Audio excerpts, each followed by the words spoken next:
Hello, everyone. My name is Ira Fay, and I'm the Codex Keeper for Eric's Curiosa, and I'm so excited to get to show you this game. This is the 2024 League Championship Tournament.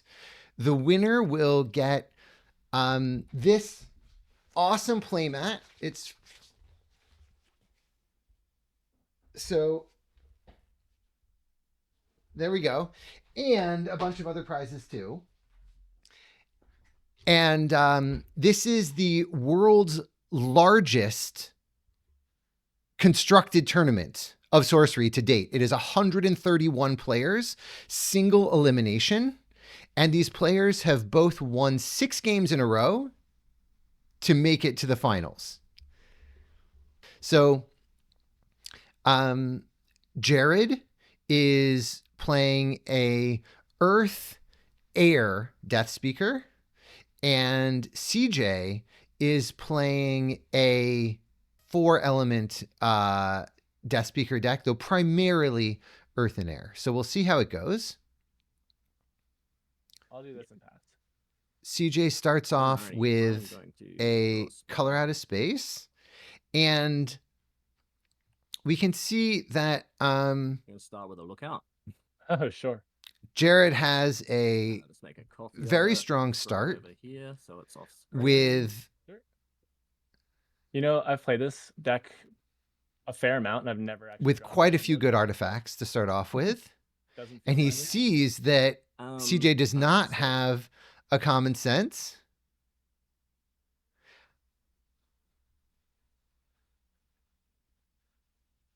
This is obviously a very strong start for Jarod. And we'll see if he's able to use that mana wisely. 2 mana. Your go. And we'll see what CJ does. Lighthouse pass. That is. So he's going ahead and staking out the space that he needs. So we're going to see what kind of card that Jarod draws. I guess he's looking for a little more threshold. No, he ends up drawing a spell. That makes sense. He will need 2 more air threshold before he's able to play his browse, though obviously that's a very powerful spell. I suspect at this point he's going to get started with common sense. He'll be able to play a common sense to get a common sense and then another common sense. And that's because of the Archimago's ability.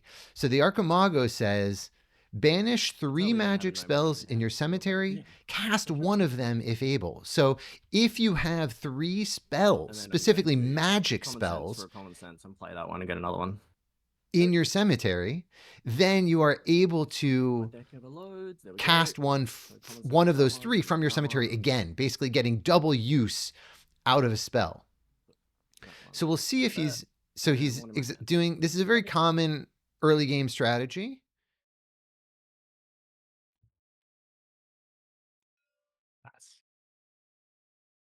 That Tump's not turned on yet, right? No. Nope. All right. So untap. Draw a slat. We can see that there are some cards in CJ's hand, particularly things like Poison Nova and the classic. Yep. Chaos Twister, which are not so useful in an Archimago matchup because that tends to be that tends to involve more spells, as we can see. So Jarod used the common sense to get his last common sense before playing his Pendragon Legacy, allowing him to draw a new card, giving him maximum flexibility. Common sense. All right, so now he's using common sense to figure out to maybe cast common sense again. Oh, that's interesting. So he is casting common sense again, and these cards are banished. So we're gonna put them over there to show that they're banished, and we'll see what card he chooses to get. It will leave him with 1 mana after this All right, and he gets Power of Flight. Oh, you're all about the cantrips. Okay. Oh yeah. Yoga.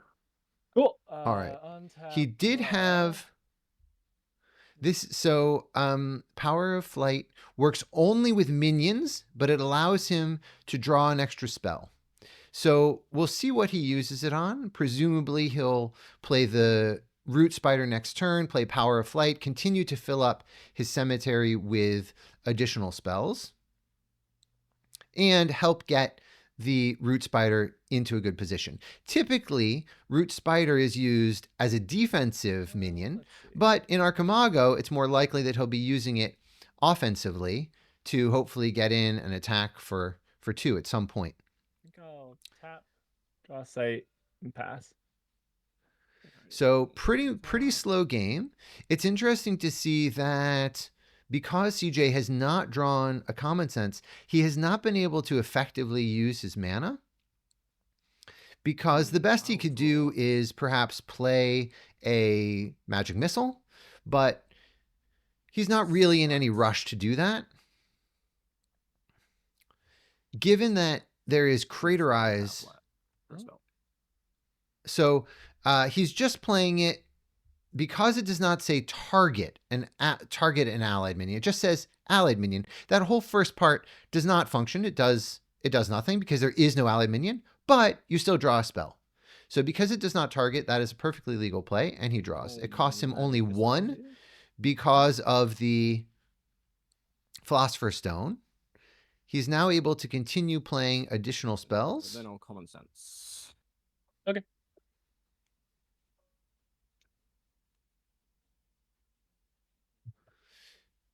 So he's using Common Sense again. We'll see what he gets. Okay. All right, so he's continuing to get Power of Flight. We'll see what he does with Now, with the mana. He can tap to play a Sight. He has not yet played a Sight. So it's interesting that he chose not to. Power and Power of Flight. All right. Yoga. Cool. He chose, and there's a Divine Healing. That's obviously a very powerful healing effect. Pass. And we also see that Riveting gameplay for Ira, I'm sure. Jarod is close to getting 3 threshold. He's at 2 air threshold. He would really like to get to 3 threshold. I'll draw a slot. And we can see that this is actually one of the benefits of Archimago, that you can play a pretty patient game.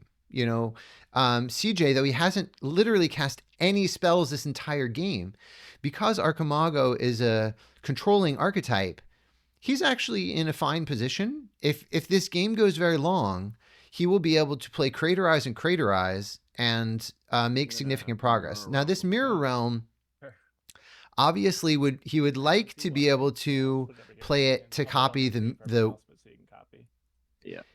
He would like to be able to play it to get the Wizard's Den extra card draw. That's okay. But because he needs that 3rd air threshold, he wanted to copy his Lookout. Also, it's useful to get the information from the Lookout. Oh, maybe it's stacked. Did it stack with the? They're looking for the Philosopher's Stone that was lost. Yeah, I'm going to help them out.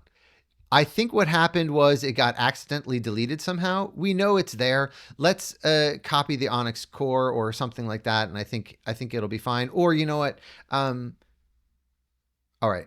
So great. So that's just going to count as the Philosopher's Stone that managed to the disappearing Philosopher's Stone. We know that you have it. That's fine.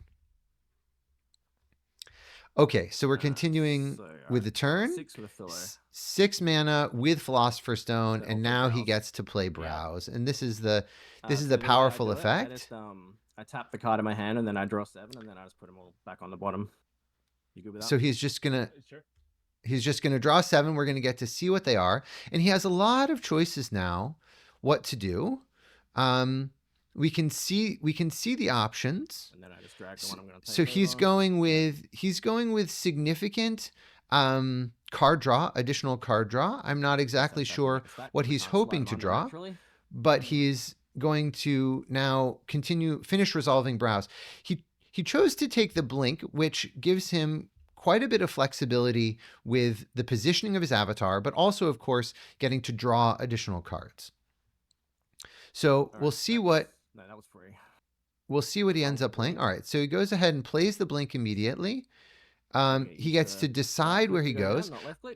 Maybe he's going to move up. I don't know. He's going to stay back. All right. So he got another blink. He's just continuing to fill up his cemetery, and now he's using browse again. And that is one of the most powerful effects of Archimago, because it allows you to cast a unique magic spell twice. So this is going to be a really interesting choice. Is he going to go for the Craterize now because he has a mana advantage, or is he going to take, for instance, the Grandmaster Wizard? As we can see, he chose the Craterize because he's just not that far away from it. In 2 turns, he's going to be able to Craterize, and that's going to really mess with CJ's ability to continue to ramp up his mana. And there just isn't enough attack power that CJ is mustering to really put significant pressure on put a root spider under here. On Jarod. So he's putting a root spider straight ahead. That is a little interesting because it was underground.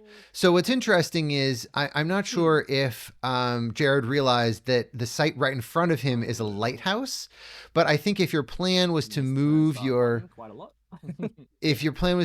root spider in and then eventually attack, it doesn't work. And so now maybe CJ is getting suspicious of what's going on, because now this turn with the Philosopher's Stone discount, he's playing Craterize. Yep.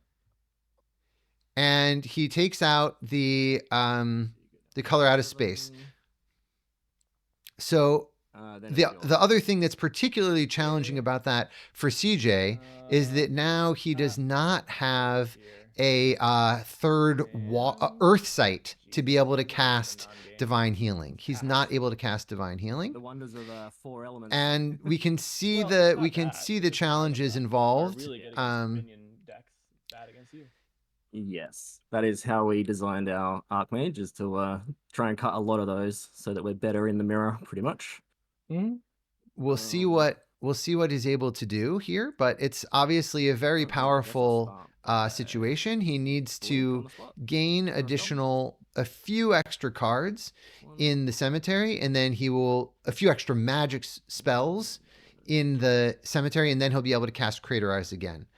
So he chose to draw a spell there, and I guess he's going to common sense. He's very close to being able to put him at death's door. If the blink moved him forward, then he would have been able to attack on the another power flat. with the Archimago onto the. Don't want a power flat. Don't want to get a blink. Nah, power flat's fine. All right, so I get power flat onto the lighthouse, and then putting CJ at 6, and then with the common sense get a lightning bolt or something like that, and then cast it twice. So it's a little interesting that and then I will tap he did not put CJ on death's door this turn. That does give CJ a chance to play this extra Earth Site and play Divine Healing going up to 14. That's surprising. That was his first spell on turn 8. Much of a game. Pass. Alrighty, so on top. So the Divine Healing's gone. That's gone. So I think CJ is obviously in a very tough position. but it does give a little bit of hope, I think. The root spiders are moving back because we're about to see another Craterize. Awkward. I'll tap into our site. Mm-hmm. Then I Craterize? will Craterize. Yep. My face? How many spells you got in the bin? Just the Divine Healing? I've cast one spell all game. Yeah. So he's thinking about taking out another Earth site. Can you cast Twister with no targets? No. No. Target maybe. Yep. So you've got 6 mana. So he's just looking at what the options are for CJ to be able to So you might not be able to flashback. To be able to cast the Divine Healing again. Maybe? Yeah, I'll do it And what's interesting is if you manage to survive the double Craterize, your Divine Healing comes close to healing that much damage. So I'll discard the Perilous Bridge. All right, so he's discarded a Perilous Bridge. 2 more cards. Paraflat. And he's getting rid of. All right, Blink. So at the moment, the Archimago ability has given Jarod the ability to cast 4 extra spells. And what's interesting there is that we just saw that CJ did not draw another Earth site. So if Jarod had chosen to destroy an Earth site, CJ would not have been able to heal with that Divine Healing. But even now, he didn't have enough. I'm a little surprised. I guess he just couldn't quite have enough to cast Poison Nova and Magic Missile to be able to cast the Divine Healing a second time. So with the common sense in there. All right, that's very interesting. Blinking. So that was actually kind of a lucky top deck, because it's not clear to me exactly how Jarod would have put him at death's door if that had been something like a cave-in or a berry. I guess it's possible to have just played the berry to be able to then common sense for lightning bolt, but it's still not enough to get him at death's door. So yeah, I mean, obviously in this situation it's fine. He can lightning bolt and then lightning bolt again. Okay. So probably what I would have been, I don't know if he had enough. I don't know if he had enough mana to be able to play the berry also, but I would have been tempted to not get rid of the common sense. Okay. Because if I still had the common sense in my cemetery, it would allow me to go and get a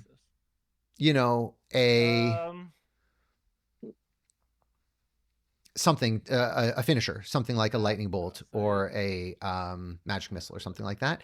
What was interesting in this game is that you can see the replicate in CJ's hand, and he has quite a few artifacts. I know that he's playing 4 elements, and part of the idea of his deck is that he could get quite a few artifacts and then replicate them. So that was a quick game. And if CJ had been a little faster to get to Craterize, maybe he would have made it there. But I think because of the early Philosopher's Stone and Onyx Core and the common sense is really an excellent opener, because he was able to fill up his cemetery and then play all the spells that he needed. So bad, but I left it in before the tournament started. It's so bad. Yeah, I just hate it as a card, like conceptually, and it's banned in the Australian tournaments anyway, so we just never even test with it ever. Yep, this is probably the worst this deck has ever performed ever. This is the fewest spells I've ever cast for sure. Yeah, so there were an awkward game for you, that's for sure. Yeah, very few spells for CJ. That's sorcery. That's how it goes. That's RNG, right? Certainly some randomness there. Yeah, like if you had a common sense like at all that game, the whole game changes, right? Yeah. I think you know what I put away was a Dispel. It was Chaos Twister and Dispel are the ones I put on the bottom, and I drew Craterize and something else useless, and I was like, oh god. Yeah, probably the Nova. No, I kept the Nova because I thought you were gonna be on the same deck as what's his name? Davide. Morgosian. Yep. Yeah, because he was like all tokens, and I was like, oh, okay, well, this will be amazing against tokens. True. That was interesting. So CJ just But, talked about his mulligan decisions at the yeah, beginning of the game. that'll happen. So me and Davide, we had a joke because we're on opposite sides of the bracket about meeting in the finals, but he didn't hold up his end of the bargain. But I guess playing him, you beating him helped me in the finals at least because he kept the poison over. Yeah. I mean, even if I didn't, I'd have gotten what, one card deeper. Oh, all right. Yeah, but on the last turn, yes, on I the knew it last wouldn't turn, have yeah, mattered. for sure. Yeah, no, my deck doesn't suck this bad normally. That was pretty terrible. The fact that CJ is playing 4-element did make his threshold slightly awkward, but yeah, sometimes that's the way it goes. If you are interested in the league, we will be starting season 7 very soon. So I hope everybody will join. It's cards in my deck, so it's totally free to enter, and you can change your deck whenever you want. No obligation to play games. Just come and play and have fun. Guys, I'm sorry that was maybe not the most exciting game ever, but I appreciate the sportsmanship. I appreciate the getting to just see you guys and what you constructed. Obviously, CJ, I'm sorry it didn't go quite as you had hoped, but congratulations on both of you guys having an incredible performance, making it to as far as you did. This is the largest constructed sorcery tournament in the world to date. So you should feel really good. One of the hardest as well, right? With basically the best players from all over the world getting to play in it as well. So I think, yeah.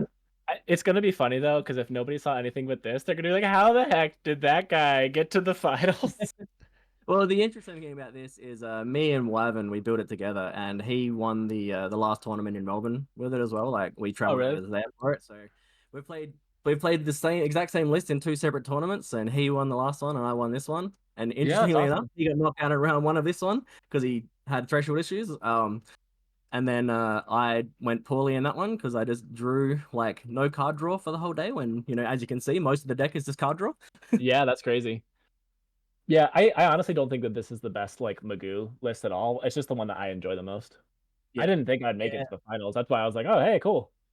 I'm a big fan of replication just as a card in general. Like, I'm not sure if you like, so we built the replication Death Speaker combo deck together, like me and Wyvern. So yeah, I'm very keen on it. We'd be happy to still play that if Feast for Crows didn't get printed. Oh yeah, absolutely. No, I agree. I just don't think this is like the best version of the list, but like it's the most fun for me, Like it's a good time. Are you still playing the Sisters of Avalon? Because Para Flight was basically a direct swap for us. And it's just like incredible compared to Sisters. I don't like the Sisters, but yeah, maybe I should swap in Power Flight instead. I don't like the Sisters very much. I find them to be I don't think that they're bad. I understand that they're a good card and they're like a body and they're good. But for me personally, it feels like a lot of times I understand the idea of discarding a card to get a better card, but yeah. I sometimes I feel like I always have Sisters in hand when I want to use all my spells. And I never have them in hand. Like right now, they'd be amazing. Just pitch this Chaos Twister and grab something else. But whenever I draw Sisters, it's usually when I have like exactly what I want. I'm like, no. Yeah, or so Paraflight is it's like a Sisters, but you don't get a 1/1 body, but you get a spell in the graveyard, which is just like way better for Archmage. Yeah, for sure. Yeah, it makes sense. Yeah. Have you had much success countering Archimago?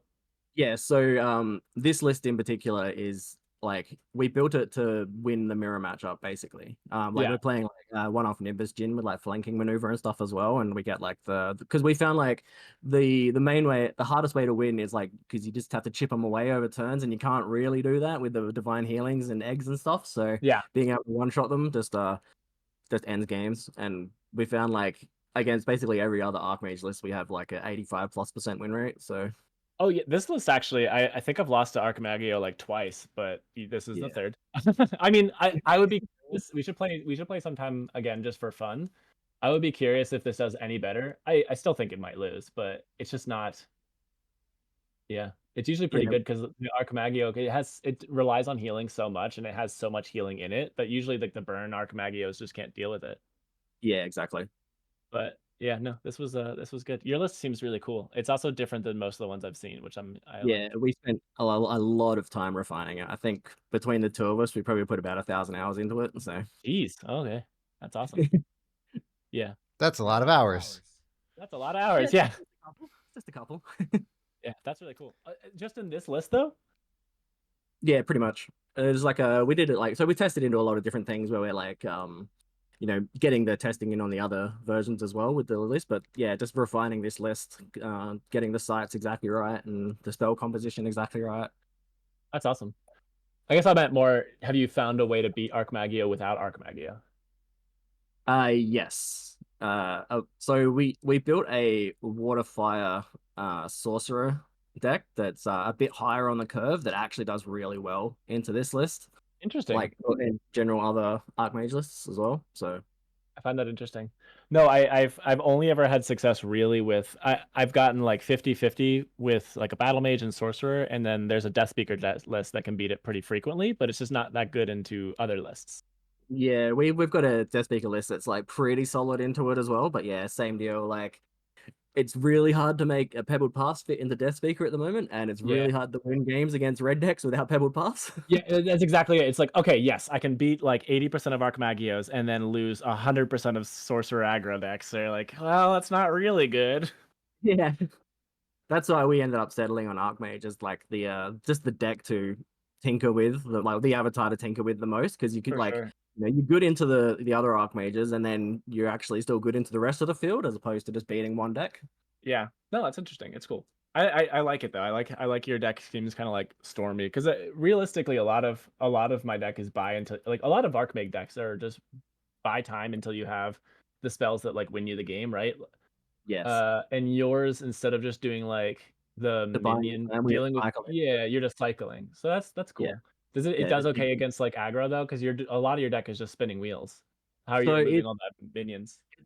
Like a little bit harder without the poison novas, but we've got like we play a sorted animal, like one assorted animal, so we have the spiders more often, and then just the site package does like a lot of heavy lifting, and then we also play Rita, which is just single-handedly wins games against aggro decks. You play what?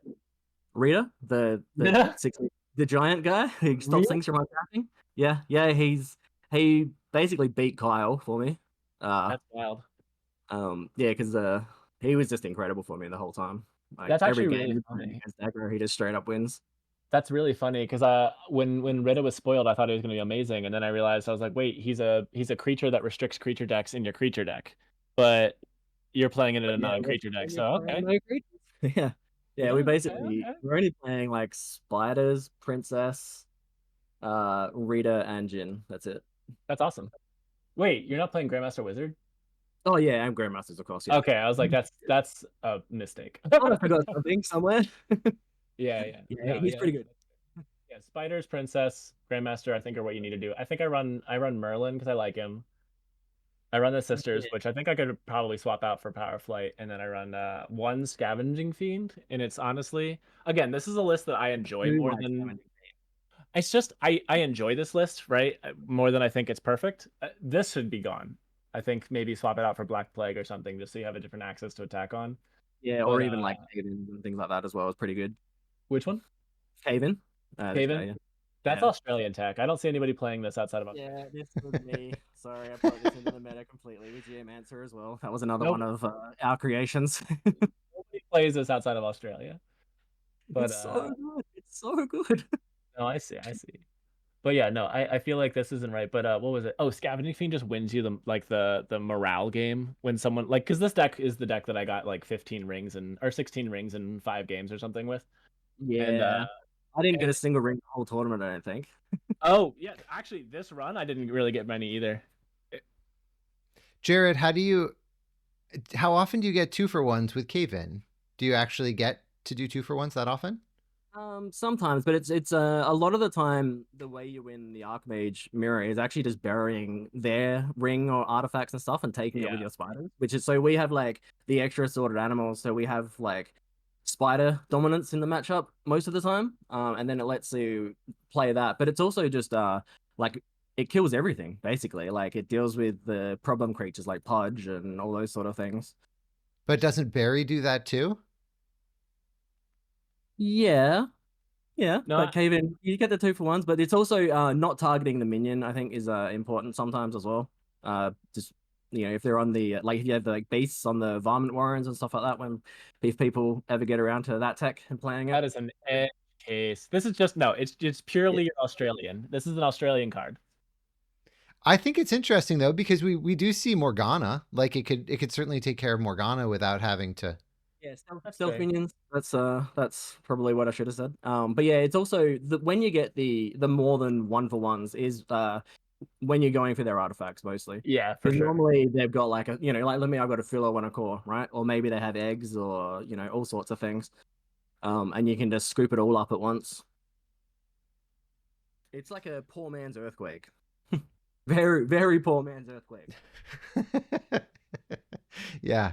Well, it's great to hear you guys discuss. Love to hear all of these thoughts. I know you put a huge amount of thought into your decks, and it's great to see how far you were able to get in the tournament, and can't wait to see what happens in season 7. I just put a plug out there for season 7 for anybody who's still watching. Season 7 is coming up. At the time you're watching this, you could join right now. So come join us. It's totally free to enter, and you can come play games or not. You don't have to play games. It's just fun if you want to. So thank you both. Congratulations again. And thanks again. Thank you for organizing it. Yeah, absolutely. This was a blast. Thank you, Ira. My pleasure. Absolutely my pleasure.